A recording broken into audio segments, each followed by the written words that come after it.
You know you're off to a bad start when you have a plan and you can't get out the door because you're packing, repacking, and packing your camera bag again. I was going on a 2-day trip, or I should say 2-night trip, 3 days, to the western slope of Colorado, specifically to Ouray and Ridgway, which are in the southern San Juan Mountain ranges. My goal was to leave early on Friday morning before Labor Day so I could get to Montrose, Colorado by around noon. Unfortunately, I didn't even leave until noon that day because of this stupid packing thing, which meant that the sun was really high and I was in a hurry. And because I was in a hurry, I didn't check the settings on my Pocket 3 in the dash cam mode.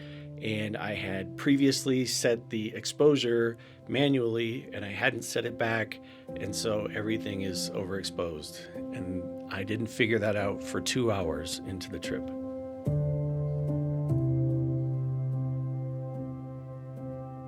After I finally figured out that my Pocket 3 was blowing out all the images, I set it right.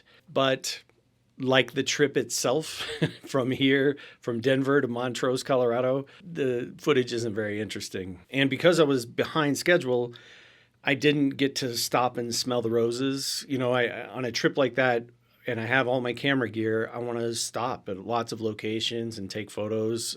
And I was in a hurry, so I didn't stop as much as I would have liked to. But after I passed over the Continental Divide at Monarch Pass, that's when I really started to remember that I'm out here doing photography, plus the irritation of getting off on the wrong foot just sort of evaporated. Now I realized that I'm on my little trip. I'm out there. I'm here to do photography. And when I get in that place, in that zone, I start to feel better. So I did start to pull over and take some photos. One of the most interesting things that I saw on that very first day was this place called Blue Mesa Reservoir. And it was sort of like this, they were not only these mesas, but they were, almost barren. And then there was this reservoir there, and the whole scene was almost like something off of a alien planet. I only got a couple of photos, but I like the ones that I got because the fluffy clouds really made those photos, especially the reflections coming off of the water from the clouds. I like those. And then I ended up going through and getting to Montrose around 4:30.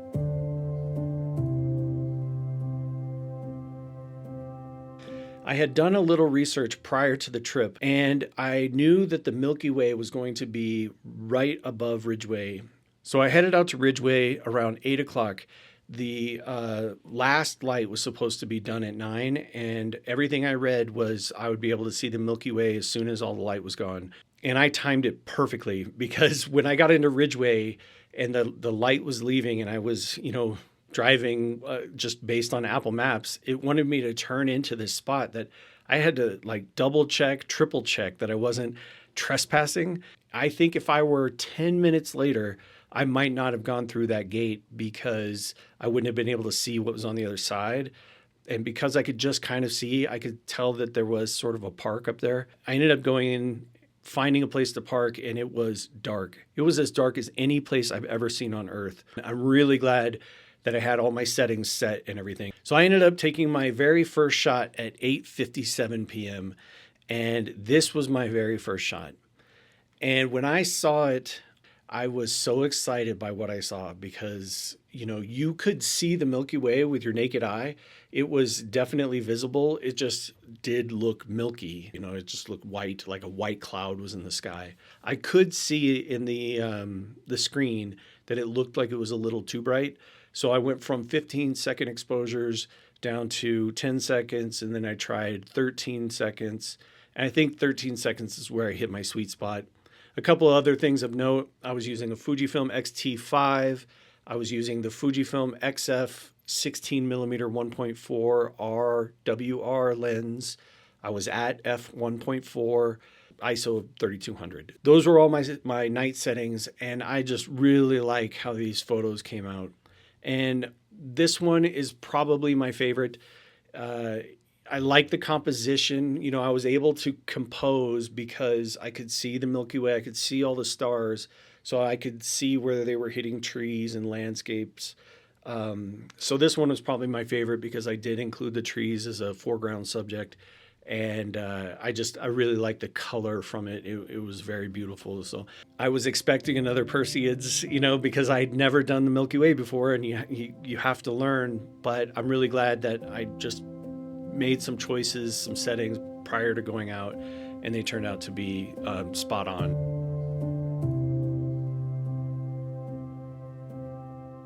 So the next morning I got out early, and I wanted to beat the crowds. And I also wanted to get that really great early daylight. And I thinking about that now, it's really funny because as you go into Ouray and as you're headed toward the $1 Million Highway, you start to realize that the mountains themselves are not like the mountains going into like the ski mountains of Breckenridge and even Mount Blue Sky and all of these places. The mountains feel very separated. They're tall, yes, but it's vast landscapes. These mountains down in this part of Colorado are much more condensed. So the mountains are very high and they're very close. So everything that you're driving in, it looks like you're just driving between monsters. And the light is not that great at 7:30 in the morning. The light was like blue hour, but it was like perpetual blue hour. As I drove around, I like went through Ouray and I started to make my way up onto the $1 Million Highway. There was a small pullout. Luckily, it was pretty early in the morning, so there wasn't a lot of traffic, and I pulled into that spot to take this photo of Ouray. And I tried to use exposure stacking because I wanted, to make sure I got the exposure right. The photo that I got out of it doesn't really do much for me. I don't like this photo very much. It's not what I like when I look at a photo. So even though I did the exposure bracketing, I realized there's a reason the good, landscape photographers probably use exposure bracketing when they need to. This was a situation where I probably should have. The second image that I got from this scene, I just, exposed for the highlights. And I know my camera. I know what my camera can do. So I should have just been exposing for the highlights all along because I know my camera can lift the shadows really well. My sensor picks up all the stuff in the shadows.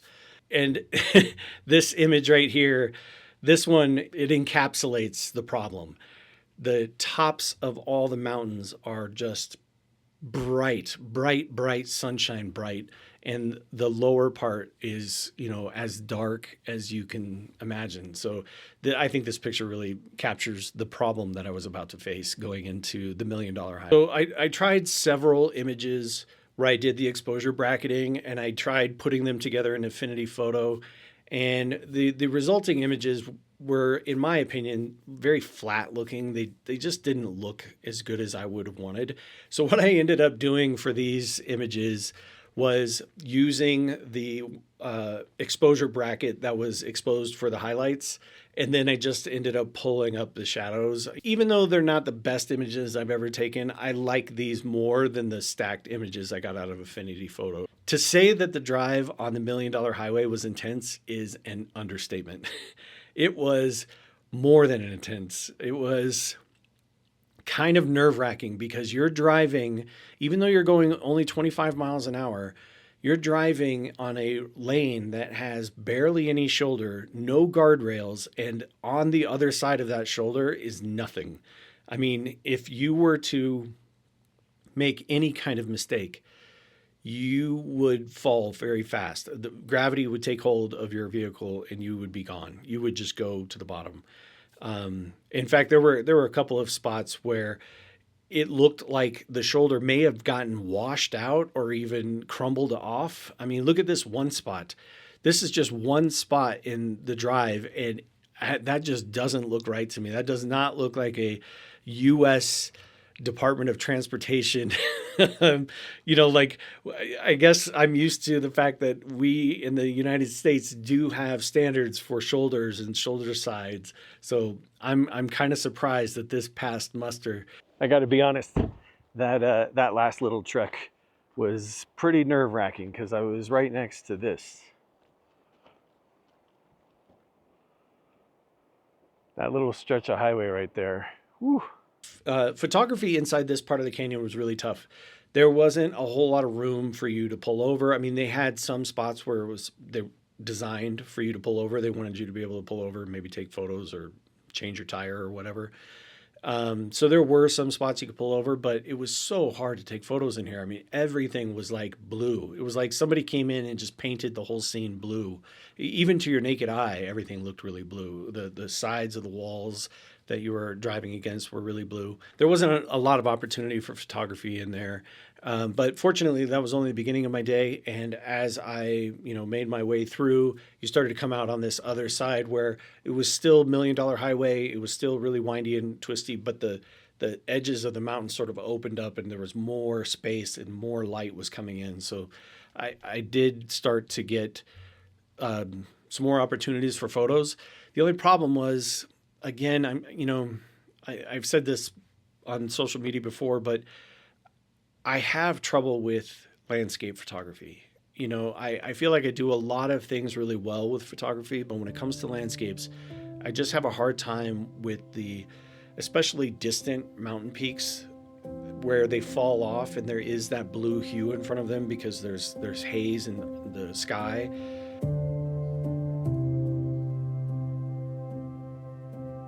But the important thing is, that I was out there. Even though I'm struggling with landscapes and I recognize that I have room to grow, you're not going to grow if you're not out there taking photos, if you're not trying exposure bracketing, if you're not trying different settings on your camera, if you're not, using a ND filter to lessen the light, if you're not using a CPL when you have, shine or something. Like, you have to try these things. You have to be out there. So I'm glad that I went out there. I want to do better at this video stuff.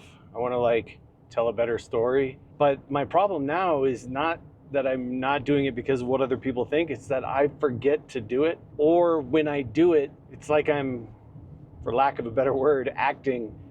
I'm trying to do some sort of YouTube thing that feels more like a documentary than just being myself. This is the hardest part about this for me, is when I'm in my studio, I can talk and I eventually get there.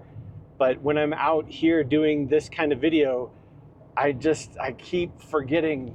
Oh, is that a moose? I'm not sure, but I think I see a moose. It could be a horse. All right, let's see what this thing is. So it's right there. I probably need a better zoom. And yes, it was a moose. Where I chose to pull over had a good profile of the moose, and I was afraid of going further down the road and the moose either leaving that area or being right behind it. I didn't want that to happen, so I chose to stay in this spot. Another reason I liked this spot was there was this reflection of the day sun bouncing off the top of a mountain peak into this water, even though the valley I was in was still very blue, still very dark. I liked the fact that sun is bouncing off the water. So I chose to take my photos there. I used my 70-300 lens and I was all the way at 300. And so this is as close as I could get. I mean, I'm pretty happy with these photos. I'm pretty happy that I saw a moose. Again, I was out there, so that was the best part of that. And as I drove through Silverton, Colorado, I started to make my way up this hill and I ended up turning around at this there was another pullout, sort of like Ouray, where I could take a photo over Silverton. And I really like this composition. I like the river. In fact, that's the river that I saw that moose at. I like how that river is snaking right up to the town in this photo. And this is probably one of my favorite photos of the whole trip. Something I should point out is that in this particular photo, the way the valley, the way the mountain in the background are all facing, the sun is behind my right shoulder and it's lighting the whole scene equally. So I was able to get the photo that I wanted when the light was right. After that, I went and I was driving down the highway, just kind of looking for ways to take photos. And I came into this clearing where I could see really far and I could see this spot down below the road. And so as I made my way forward, I saw a place I could turn out and I turned into it and I was able to get to that spot. And that turned out to be really fun. I've heard the San Juan Mountains described as the Swiss Alps of the US. And I'm not even joking. When I found this spot and I looked over this valley, there was a little shack or hut or something on the ridge, and then those mountains in the back. And in my mind, The Hills Are Alive was playing in my head, because it totally looked like a scene out of Sound of Music. It was beautiful. When I got there, I realized I don't know how to shoot this. But here's my problem. I don't know how to capture that, because this whole scene is just about the most stunning thing I've ever seen. I don't know what I'm going to do to get this right. And I tried a lot of things. I tried putting my camera at 90 degrees, portrait mode, and taking several photos to create a panorama. So I was all the way zoomed and trying to get the panorama, really trying to get those edges, and I didn't nail it. There's this thing that happens. So when you're looking at this image, this is about as close as I could get without blowing out these halos, I want to call them. Because if I try to bring up the mountains any more than they are right here, or if I try to do anything to this ridge line of these trees, this like white line appears, and it's actually kind of faint right here too. And that white line to me is unacceptable. And the problem with that white line, and the problem with all of the edits that I've tried to make to these, creates that white line, and that white line just makes it look like you stuck stickers on a picture. You stuck some trees here and a mountain in the background, and like it doesn't look real. It doesn't look authentic. And so I just didn't really like any of the images that I got of this scene. Now, I have all the raw files, so I could potentially learn a new trick. I could potentially learn something that would allow me to stitch those together or edit those in a better way. But as of right now, they're just sort of sitting there waiting for me to discover. And I say that very realistically, because I have images that I took 10 years ago or 15 years ago that I never thought I knew how to edit, but they stayed in my library, and I've since revisited with skills I've learned today, and I'm able to bring out what I want from those images. So just because I don't know how to do it today doesn't mean I didn't get the shot. I may have gotten the shot. I just don't know how to edit it right now with the tools that I currently have, or with my skill set that I currently have.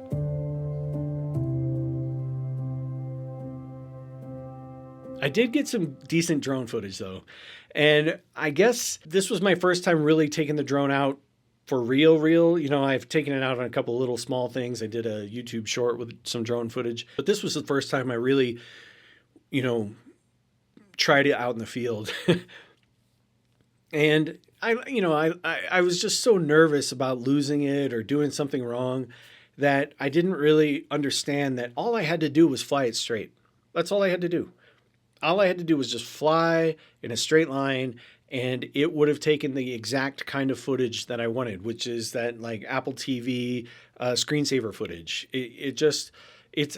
That's its natural state. In 4K, it just takes that slow looking footage. Some other things that I figured out was on my iPhone, it tells me that it's connected with a connection that looks sort of like a signal bar for a cell phone, 4 bars. And I had all 4 bars at all times. I never lost that. So I should have trusted the bars and let it fly till I had about 3 bars or maybe even 2 bars, and then hit the home button, because the DJI Mini 4K is literally designed to be idiot proof. And if I had done that, I think I would have gotten all the footage that I would have liked. I mean, all in all, I like what I learned about the drone. I understand what I did wrong, and I know how I can do it better in the next one. The other thing is, as I was flying this, I really think, first of all, I could have gotten all the way to that shack. But as you see here, when I turn it around, it was pretty far away from me. And it's so small that when it was that far away from me, I could not see it. I couldn't see it in the air. I wasn't worried about aircraft or anything because of the mountains all around me. But I could not see where it was. And that was kind of freaky. And when I turned it around and brought it back to me, even when it was almost over my head, I still couldn't quite tell because the sun was really bright and I couldn't see it. And as it was making its way down, I started to spot it. But this little tiny thing is out way, hundreds of yards away from you. Pretty hard to see.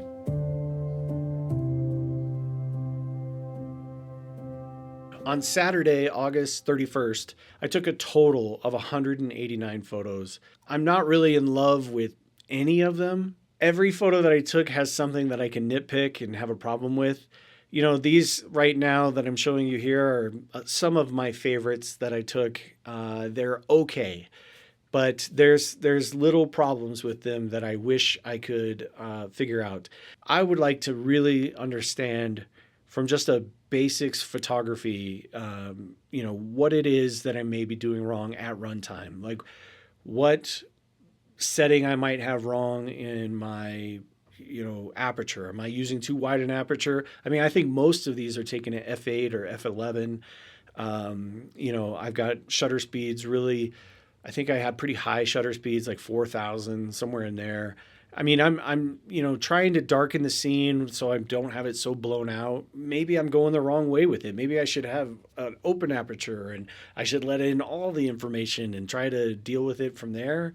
I don't know. I don't know what I'm doing wrong. I think the goal, of course, is to just keep practicing. And that's why I want to keep going out to the mountains. I'm planning another trip to see the fall colors of Colorado. I just got to keep practicing. Hopefully one of these days I'll take a look at my photos and not have so many nitpicks.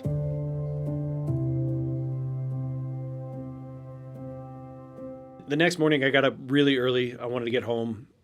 That was pretty much just my whole goal on Sunday was to come home. That was September 1st.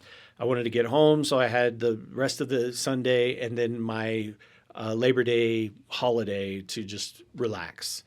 I was taking Montrose to Grand Junction so I could get on I-70 and just go straight to Denver. On the way, I was going through this town called Delta, Colorado. There was this really interesting quick stop, so I stopped my car and I took a little photo of that.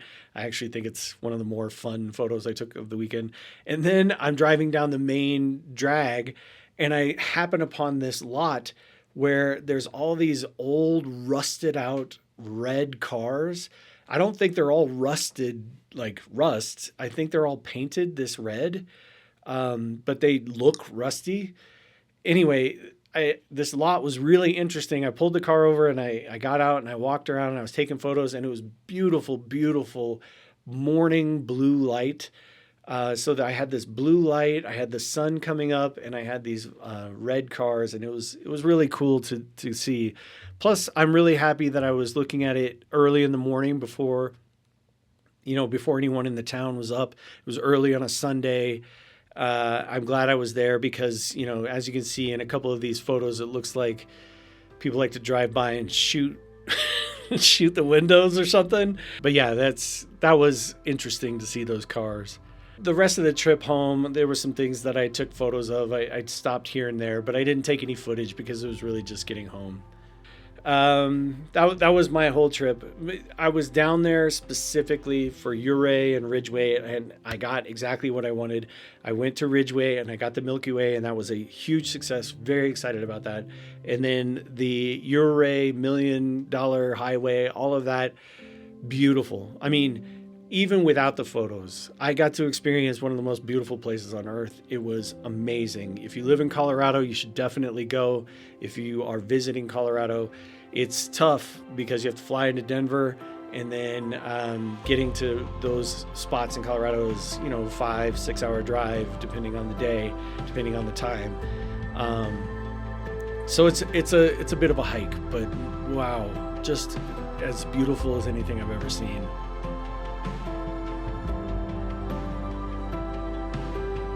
If you've made it this far, thank you so much. Please let me know in the comments below if you like this kind of content from me. This kind of video is actually really hard to make. If you don't even like it, I don't see a whole lot of reason to make these kinds of videos because, like I said, they're really hard to make.